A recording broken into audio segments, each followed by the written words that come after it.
सच में guys, Marvel की multiverse saga बहुत ब्रिलियंट है, लेकिन समझना उतना ही मुश्किल भी है। हमें अचानक एंड गेम के बाद स्कारलेट विच, वेरिएंट्स और ऐसी अजीब चीजें दिखाई गईं और ऐसी मूवीज और सीरीज भी देखने को मिली जो शायद हमें उतनी पसंद नहीं आई। लेकिन अवेंजर्स डूम्सडे के लिए उन्हें देखना जरूरी है, क्योंकि वही सीधा इशारा करती हैं डॉक्टर डूम की तरफ। खैर, एंड गेम के बाद जो कुछ भी हुआ मैं आपको कुछ ही मिनटों में सब समझा दूंगा, इसलिए वीडियो के आखिर तक जरूर बने रहना। चलिए शुरू करते हैं। एंड गेम के बाद वांडा पूरी तरह डिप्रेस्ड हो गई थी, मतलब सच में बहुत हैवी मूड में थी। तो उसने क्या किया, पूरे टाउन को अपनी मर्जी से कंट्रोल कर लिया, सबको अपना इमोशनल सपोर्ट बना लिया और खुद एक फेक सिटकॉम लाइफ जीने लगी। वहाँ विजन जिंदा था और उनके 2 जुड़वा बेटे भी थे। सब मस्त चल रहा था, जब तक कि चीजें बिगड़ना शुरू नहीं हुई। मिलिट्री आ गई, मोनिका राम्बो को पावर्स मिल गई और पता चला कि वही क्यूरियस पड़ोसी निकली अगाथा, जो सदियों पुरानी जादूगरनी थी और चाहती थी वांडा का केओस मैजिक। वांडा ने लड़ाई जीत ली और अपनी असली पहचान अनलॉक कर ली, द स्कारलेट विच। लेकिन ट्विस्ट ये है कि अपनी फैंटेसी लाइफ रखने के बजाय वांडा ने अपनी फैमिली को खत्म कर दिया और डार्कहोल्ड नाम की कर्स्ड डीमन बुक पढ़ना शुरू कर दिया। उस पॉइंट के बाद वांडा सिर्फ ग्रीविंग विडो नहीं रही, वह एक बहुत ज्यादा डेंजरस रास्ते पर जा रही थी। तभी जब वांडा रियलिटी तोड़ रही थी, बाकी दुनिया में सवाल यह था कि अगला कैप्टन अमेरिका कौन होगा। सैम विल्सन को शील्ड लेनी ही नहीं थी, बकी बस थोड़ा सा सुकून और थेरेपी चाहता था। लेकिन एक टेररिस्ट ग्रुप फ्लैग स्मैशर्स ने दुनिया हिला दी और दोनों को जबरदस्ती फाइट में खींच लिया। गवर्नमेंट ने कैप्टन अमेरिका का टाइटल दे दिया जॉन वॉकर को, जो देखने में परफेक्ट था, लेकिन उसने पब्लिक में कत्ल कर दिया और वहीं उसका करियर खत्म हो गया। तब सैम आखिरकार शील्ड एक्सेप्ट करता है, नया कैप्टन अमेरिका बन जाता है और थ्रेट को खत्म कर देता है। और बस कैप्टन अमेरिका ऑफिशियली वापस आ गया। और जब अर्थ पर कैप्टन अमेरिका रिप्लेस हो रहा था, लोकी टाइम को ही मेस कर रहा था। एंड गेम में जब 2012 वाला लोकी टेसरैक्ट लेकर भाग गया था, उसे TVA ने पकड़ लिया, एक वियर्ड टाइम पुलिस एजेंसी जो मल्टीवर्स को मॉनिटर करती है जैसे कोई ग्लिची वीडियो गेम हो। और ओवेन विल्सन ने मोबियस का रोल प्ले किया। लोकी और मोबियस एक डेंजरस वेरिएंट के पीछे भागते हैं और पता चलता है कि वह वेरिएंट असल में एक फीमेल लोकी है जिसका नाम सिल्वी है। लोकी लिटरली उससे प्यार कर बैठता है। पता चलता है कि लोकी बाइसेक्सुअल भी है। TVA पूरी फेक निकली और असली बॉस एक मिस्टीरियस आदमी है जिसे फैंस कहते हैं ही हु रिमेन्स। लेकिन सिल्वी उसे स्टैब कर देती है, बड़ी गलती। जैसे ही वह मरता है, मल्टीवर्स फ्रैक्चर हो जाता है, टाइमलाइंस ब्रांच होने लगती हैं और रियलिटी टूट जाती है। मार्वल फिर ब्लैक विडो के पास्ट पर फोकस करता है। दूसरी सीन एवेंजर्स सिविल वॉर के बाद टीम टूट चुकी होती है और नटाशा रोमनॉफ भाग रही होती है, लेकिन छुपने के बजाय उसे अपना पास्ट फेस करना पड़ता है। वह अपनी पुरानी रशियन फैमिली से रिकनेक्ट करती है, सिस्टर येलेना, मॉम और एक washed up dad,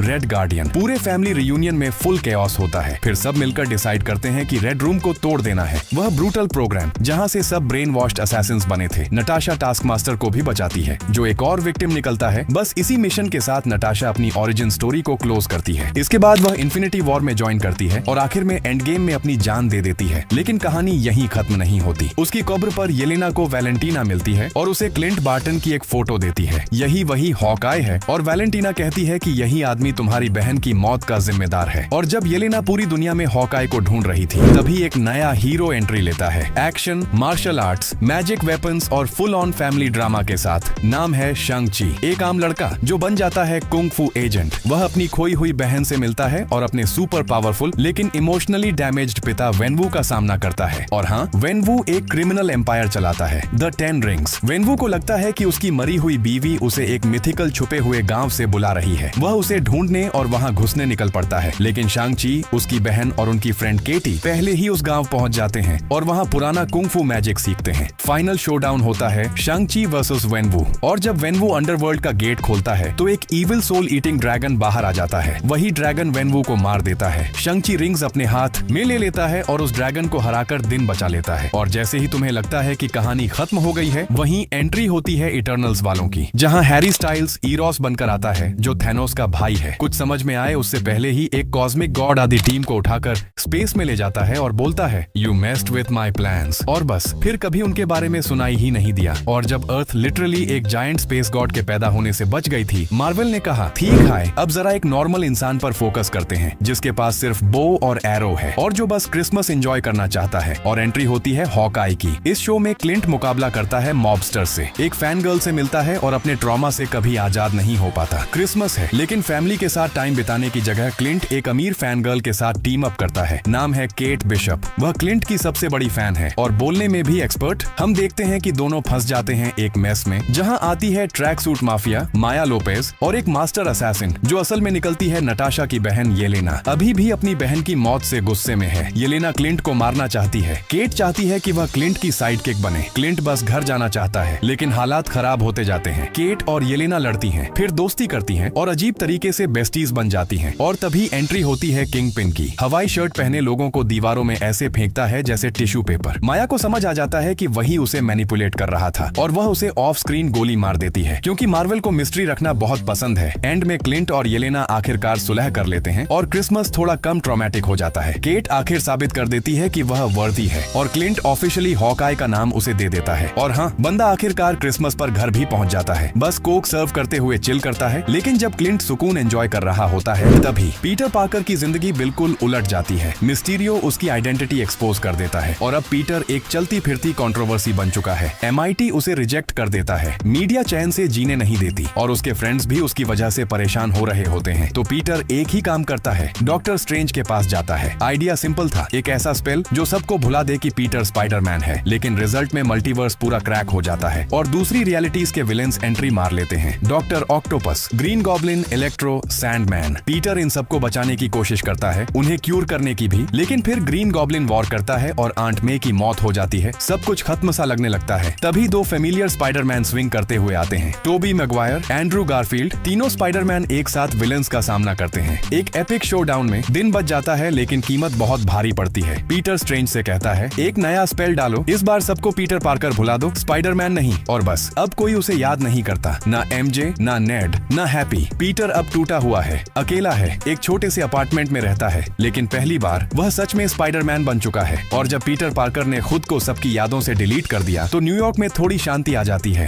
until Oscar Isaac MCU का सबसे खराब स्लीप स्केड्यूल लेकर एंट्री करता है। एक नर्वस गिफ्ट शॉप वाला स्टीवन ग्रांट, जो बार बार ब्लैकआउट करता है और अजीब जगहों पर उठता है। पता चलता है कि वह अपना जिस्म शेयर करता है एक मर्सनरी मार्क स्पेक्टर के साथ, और ये बंदा काम करता है इजिप्शियन मून गॉड के लिए। कांग्रेचुलेशंस स्टीवन, तुम ऑफिशियली बन गए हो मून नाइट, मतलब एक सफेद Batman plus extra trauma. Steven और मार्क टीम बनाते हैं और सामना करते हैं आर्थर हैरो का, एक कल्ट लीडर जो रेजरेक्ट करना चाहता है एमिट को, एक जायंट एलिगेटर गॉडेस जो लोगों को उनके गुनाह करने से पहले ही जज कर देती है। फाइनल में मार्क और स्टीवन आखिर एक साथ काम करते हैं, ठीक वक्त पर। लेकिन फिर ब्लैकआउट होता है और जब उन्हें होश आता है, आर्थर हैरो पहले से मरा होता है। क्यों? क्योंकि एक तीसरी पर्सनैलिटी, जेक लॉकली, एक स्पेनिश बोलने वाला वाइल्ड कार्ड जो हमेशा सायों में छुपा था, वह काम खत्म कर चुका होता है एक लिमो के अंदर, और मून नाइट MCU से ऐसे गायब हो जाता है जैसे वह कभी था ही नहीं। और जब मून नाइट शैडोज में वैनिश हो गया, तभी डॉक्टर स्ट्रेंज के दिमाग में शुरू होने लगे नाइटमेयर्स, जो अब थोड़े ज्यादा ही रियल लग रहे थे। और अब एंट्री होती है अमेरिका चावेज की, एक टीनेजर जो सच में मल्टीवर्स में घूंसे मारकर कूद सकती है। हाँ, उसके पीछे पोर्टल्स ऐसे खुलते हैं जैसे कोई सुपर चार्ज डोरवे हो। और फिर आता है वह चेहरा जिसे देखकर सब रुक जाते हैं, वांडा मैक्सिमॉफ। हाँ, वही हमारी एक्स एवेंजर, अब पूरी विलन मोड में। वांडा को चाहिए अमेरिका की पावर, ताकि वह एक ऐसे यूनिवर्स में पहुंच सके जहां उसके नकली बच्चे असली हों। डॉक्टर स्ट्रेंज उसे रोकने की कोशिश करता है, लेकिन वांडा पूरी की पूरी स्कारलेट विच बन चुकी है। वह कमरा पलक झपकते ही मिटा देती है और मल्टीवर्स को ऐसे फाड़ती है जैसे टिश्यू पेपर हो।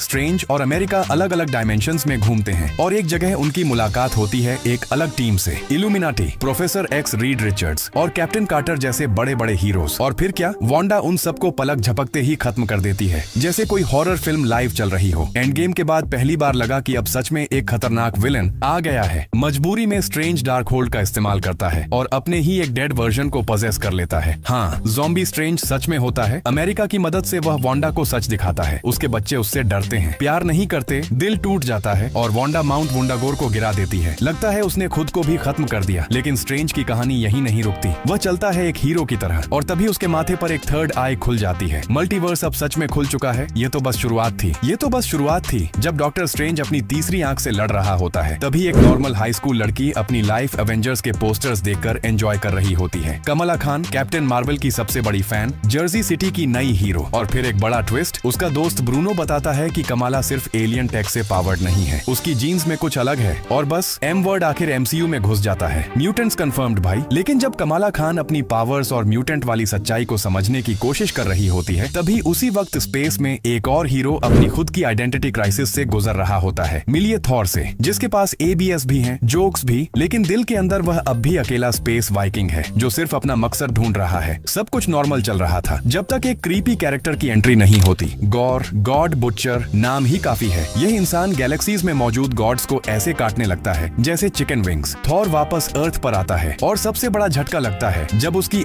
एक्स जेन फॉस्टर एंट्री मारती है और अब वह खुद बन चुकी है द माइटी थॉर। दोनों की केमिस्ट्री स्वीट है, ऑकवर्ड है और दुख भरी भी, क्योंकि जेन को स्टेज 4 कैंसर है। दोनों मिलकर गॉर को रोकने निकलते हैं। गॉर का प्लान सिंपल है, इटर्निटी तक पहुंचना और अपनी विश पूरी करवाना। फाइनल फाइट में थॉर और जेन मिलकर गॉर को रोक देते हैं, लेकिन बदला लेने की विश मांगने की जगह गॉर एक बाप की तरह विश करता है, मेरी बेटी को दोबारा जिंदगी दे दो। जेन आखिरी सांस तक वर्दी रहती है और थॉर की बाहों में मर जाती है। गॉर की बेटी बच जाती है और थॉर उसे गोद ले लेता है। अब थॉर सिर्फ थंडर का गॉड नहीं, एक बाप भी है, लेकिन अर्थ पर हालात अब हरे और थोड़े हटके होने वाले हैं। एंट्री होती है जेनिफर वॉल्टर्स की। एक छोटे से हादसे में हल्क का थोड़ा सा खून उसके अंदर चला जाता है और बस वह बन जाती है बड़ी, हरी, हॉट और लीगली अनस्टॉपेबल शी हल्क। दिन में लॉयर, रात में केओस की रानी। मेगन थी स्टैलियन के साथ काम, डेयरडेविल के साथ रोमांस, इंटरनेट ट्रोल्स को रोस्ट और फिर फोर्थ वॉल ऐसे तोड़ती है जैसे रिमोट का बटन हो। यहाँ तक कि मार्वल के खुद के एआई बॉस KEVIN से मिलकर अपना फिनाले तक दोबारा लिखवा देती है। और जैसे ही तुम सोचते हो कि अब और क्या बाकी है, हल्क स्पेस से लौटता है एक ऐसे सरप्राइज के साथ जिसकी किसी को खबर नहीं थी। बिना बिल्डअप, बिना एक्सप्लेनेशन हल्क के पास एक एलियन बेटा है। मतलब बस अब हल्क भी बाप बन गया। जेन डेयरडेविल के साथ रोम कॉम स्टाइल में वॉक ऑफ करती है। सब लोग डिस्कशन करते रहते हैं, केसेस चलते रहते हैं जैसे सीक्रेट वॉर्स कभी आने वाली ही ना हो। और जब लॉस एंजलिस में ब्रंच और कोर्ट रूम ड्रामा चल रहा होता है, तभी वकांडा में सुबह का वक्त होता है। किंग टिचाला ऑफ स्क्रीन मर चुके हैं, शूरी डेवास्टेटेड है, पूरा नेशन गम में है। तभी उन पर एक अंडर वाटर अटैक होता है। एंट्री होती है नामोर की, जो लगता है एक्वामैन का ज्यादा हॉट और ज्यादा एंग्री कजन है। वह वाकंडा को फ्लड कर देता है। क्वीन रमोंडा डूब कर मर जाती है। सब रोते हैं। शूरी पहली फाइट से बच जाती है, लेकिन आखिर अपना खुद का हार्ट शेप्ड हर्ब बना लेती है और बन जाती है नई ब्लैक पैंथर। रेगिस्तान में नामोर से फाइट होती है। शूरी स्टैब भी हो जाती है, लेकिन उसे वॉक ऑफ कर देती है जैसे कुछ हुआ ही नहीं। और आखिर में उसे मारने के बजाय नामोर को जिंदा छोड़ देती है, क्योंकि मार्वल को सीक्वल्स बहुत पसंद हैं। बस पीस हो जाता है। शूरी आखिर मिलती है टिचाला के सीक्रेट सन से और वकांडा आगे बढ़ता है एक नए प्रोटेक्टर के साथ। शूरी अपने भाई की लेगेसी को ऑनर करती है। वकांडा और सी पीपल के बीच पीस हो जाता है और फ्यूचर स्ट्रॉन्ग लगने लगता है। लेकिन मीनवाइल स्कॉट मस्त लाइफ जी रहा होता है, किताबें लिख रहा है, पॉडकास्ट कर रहा है और सोच रहा है कि जिंदगी बिल्कुल स्वीट है। स्कॉट को लगता है कि वह एक बैडास हीरो है, लेकिन फिर उसकी बेटी एक साइंस डिवाइस बना देती है जो पूरे फैमिली को खींच कर ले जाती है क्वांटम रियल में। बिकॉज ऑफ कोर्स वही करती है। नीचे उनकी मुलाकात होती है कैंग से। पहले तो वह चिल लगता है, लेकिन बाद में टाइमलाइंस डिस्ट्रॉय करने और रियलिटीज कॉन्कर करने की बातें शुरू कर देता है। और बस फाइट शुरू, एंटमैन वर्सेस कैंग, और सरप्राइजिंगली ब्रूटल बीट डाउन होता है।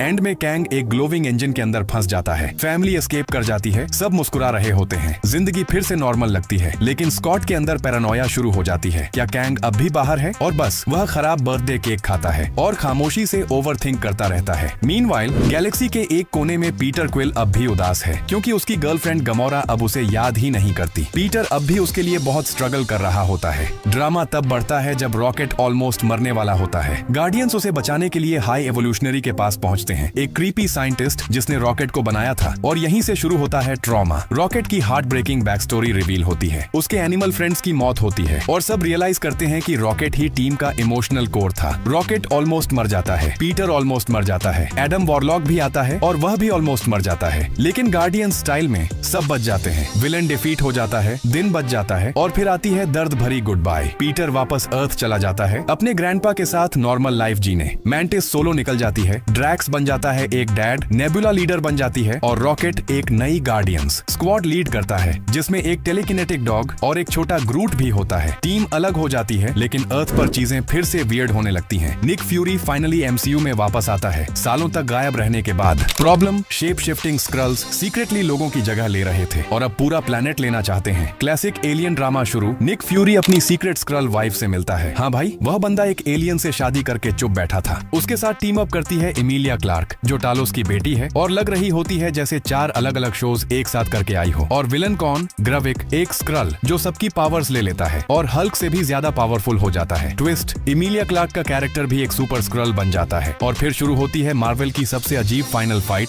ग्राविक मर जाता है, निक फ्यूरी और उसकी एलियन वाइफ आराम से स्पेस वापस चले जाते हैं, जैसे कुछ हुआ ही ना हो। स्क्रल्स फिलहाल के लिए शांत हो जाते हैं। अर्थ को अब भी अंदाजा नहीं होता कि वह इन्वेजन के कितने करीब आ गया था। टाइम खुद बिखरा हुआ है। लोकी वापस आ चुका है, मोबियस और सिल्वी के साथ। यही वही कैओटिक ट्रियो है जिसने पिछली बार मल्टीवर्स तोड़ दिया था और अब वही उसे बचाने की कोशिश कर रहे हैं। उन्हें पता चलता है कि टाइमलाइंस तेजी से अनरावल हो रही हैं और TVA अब काम का नहीं रहा। फिर मिलते हैं OB से, एक नर्डी टेक जीनियस जो लिटरली लिटरली डक्ट टेप से टीवीए चला रहा होता है। फिर एंट्री होती है विक्टर टाइमली की, एक और Kang variant, awkward, nerdy, science में हद से ज्यादा इंटरेस्टेड, स्पॉइलर, फिर भी मर जाता है। टाइम फिक्स करने के लिए कोई नहीं बचता। लोकी खुद स्टेप अप करता है, लिटरली टाइमलाइंस को अपने हाथों में थाम लेता है, अपना सब कुछ सैक्रिफाइस कर देता है और उन्हें दोबारा रीबिल्ड करता है। लोकी बन जाता है गॉड ऑफ स्टोरीज। अब वह टाइम के बाहर एक थ्रोन पर बैठा है और अपनी विल पावर से पूरे मल्टीवर्स को होल्ड कर रहा है। लोकी अब विलन नहीं रहा, वह रियलिटी की बैकबोन बन चुका है। टीवीए भी रीबॉर्न हो जाता है। अब प्रूनिंग के बजाय टाइमलाइंस को प्रोटेक्ट किया जाता है। मल्टीवर्स अब स्टेबल लग रहा है, काइंड ऑफ। लेकिन स्पेस के एक डीप कॉर्नर में कैप्टन मार्वल की लाइफ में कैरल डैनवर्स बोर्ड है, उदास है और लगता है कि अकेले गैलेक्सी बचाते बचाते थक चुकी है। फिर अचानक जब भी कोई अपनी पावर्स यूज करता है, कैरल रैंडमली स्विच होने लगती है कमला और मोनिका के साथ। पूरा पावर स्वैप हो जाता है। यहीं से टीम अप शुरू होता है। 3 लड़कियां एक विलन के सामने खड़ी होती हैं, एक प्रॉपर इविल गर्ल बॉस जिसका बहुत बड़ा ग्रज है और जो शाइनी बैंगल्स के साथ यूनिवर्स डिस्ट्रॉय करना चाहती है। प्लैनेट्स के अक्रॉस फाइट्स होती हैं, बॉन्डिंग होती है और ये ट्रियो बन जाती है एक लिटरल बैडआस टीम। विलन मर जाती है, यूनिवर्स बच जाता है। फिर ट्विस्ट, मोनिका फंस जाती है एक बिल्कुल अलग यूनिवर्स में जहां सीधे एक्स-मैन मौजूद हैं। मीनवाइल कमला मिनी निक फ्यूरी बन जाती है, चुपके चुपके हीरोज को रिक्रूट करना शुरू कर देती है। पहली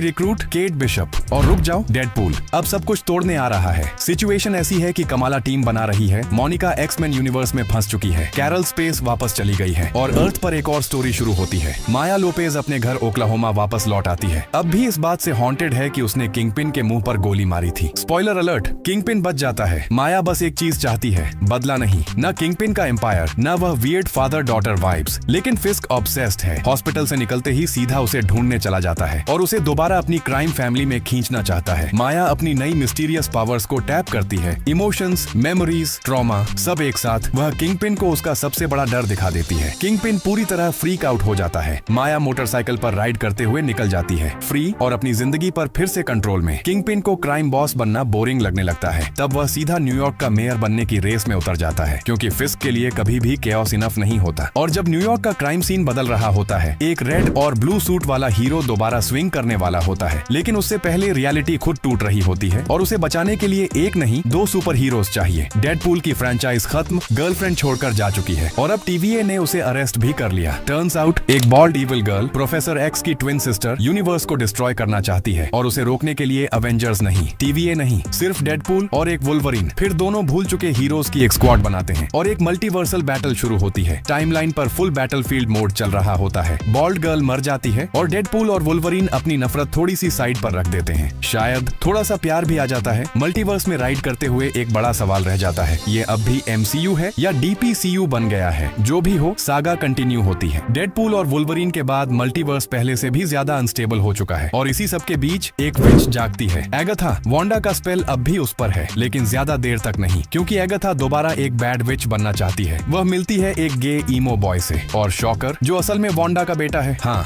वही वाला। दोनों मिलकर निकल पड़ते हैं विचेस रोड पर। बेसिकली एक मैजिकल डेथ ट्रेल और वहाँ हर कोई सरवाइव नहीं कर पाता। एगाथा का सामना होता है एक लिटरल गॉडेस ऑफ डेथ से। दोनों फाइट करते हैं डार्क, वियर्ड और क्रीपी वाइब्स के साथ। फिर एगाथा सॉर्ट ऑफ मर जाती है, लेकिन वह नॉर्मल गोस्ट नहीं बनती, ना ही कोई सैड नर्वस फेरी। वह बन जाती है एक मेसी, सार्कास्टिक मेंटोर गोस्ट। अब एगाथा और ईमो बॉय निकल पड़ते हैं उसके लॉन्ग लॉस्ट ब्रदर को ढूंढने, क्योंकि अपेरेंटली मैक्सिमॉफ फैमिली का ट्रॉमा कभी खत्म ही नहीं होता। एगाथा अब विच ड्रामा को गोस्ट स्टाइल में हैंडल कर रही है। मीनवाइल अर्थ पर नया कैप्टन अमेरिका आखिरकार लीड करने के लिए तैयार है। सैम विल्सन अब ऑफिशियली कैप्टन अमेरिका है और जोआकिन टोरेस बन चुका है नया Falcon. Wings check, attitude check. लेकिन असली प्रॉब्लम तब आती है जब टिम ब्लेक नेल्सन वापस लौट आता है। याद है दी इनक्रेडिबल हल्क वाला साइंटिस्ट? हाँ वही। और उसके पास है बड़ा ग्रीन साइंस फ्यूल्ड रिवेंज। उसका टारगेट है प्रेसिडेंट रॉस। रॉस ट्रांसफॉर्म हो जाता है रेड हल्क में। वह बर्सर्क मोड ऑन कर देता है। सैम उसे रोकने की कोशिश करता है। पंचेस फ्लाई, ग्लासेस ब्रेक और मिलिट्री का बजट सीधा कचरा। एंड में सैम उसे हरा देता है। Classic cap move. और फिर सैम अनाउंस करता है, मैं एवेंजर्स को रिबिल्ड करने वाला हूँ। नई स्क्वाड, नई टीम, नई दुनिया। लेकिन ट्विस्ट ये है कि टिम ब्लेक नेल्सन कुछ डूम्सडे टाइप चीज मेंशन करता है और क्रेडिट्स रोल हो जाते हैं। मतलब नेक्स्ट चैप्टर सिर्फ पॉलिटिकल नहीं होगा, एपोकलिप्टिक होगा। हेल्स किचन में मैट, मर्डॉक का सबसे अच्छा दोस्त, ऑफ हो जाता है। मैट पूरी तरह टूट जाता है, सूट टांग देता है, नॉर्मल लॉयर बनने की कोशिश करता है। लेकिन तब तक किंगपिन बन चुका होता है न्यूयॉर्क का मेयर और उसका पहला काम होता है सारे सुपर हीरोज को बैन करना। मैट ज्यादा देर साइड लाइन्स पर नहीं रह सकता।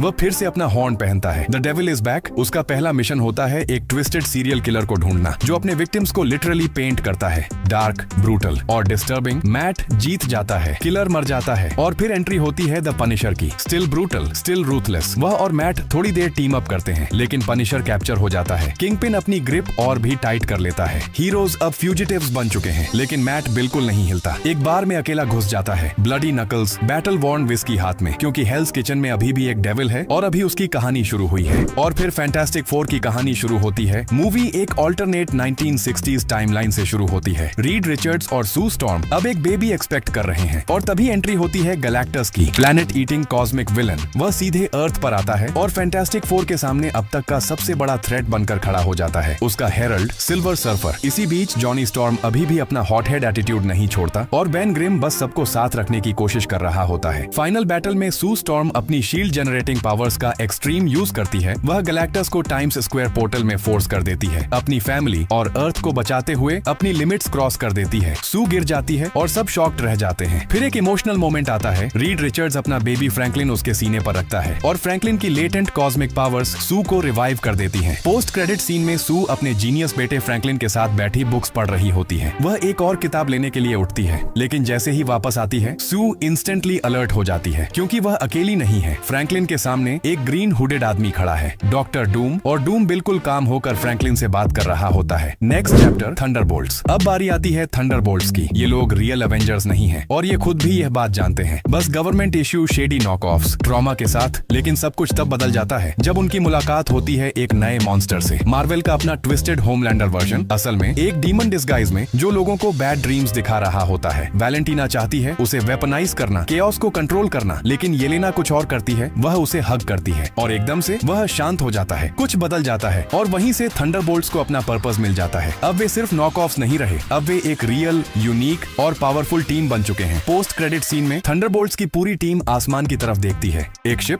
लेकिन कोई नॉर्मल शिप नहीं, ये फैंटास्टिक फोर की शिप है। और बस 26 मूवीज और सीरीज का ये रिकैप यहीं खत्म होता है। अब सारी कहानी धीरे धीरे एक ही डायरेक्शन में जा रही है। एवेंजर्स, डूम्सडे और उसके बाद एवेंजर्स सीक्रेट वॉर्स। यही मल्टीवर्स सागा का सबसे बड़ा क्लाइमैक्स देखने को मिलेगा, जहां अलग अलग यूनिवर्सेस के हीरोज एक साथ आएंगे और एमसीयू का फ्यूचर हमेशा के लिए बदल सकता है। अगर वीडियो हेल्पफुल लगी हो तो एक लाइक जरूर कर देना और अपना ओपिनियन कमेंट्स में जरूर बताना।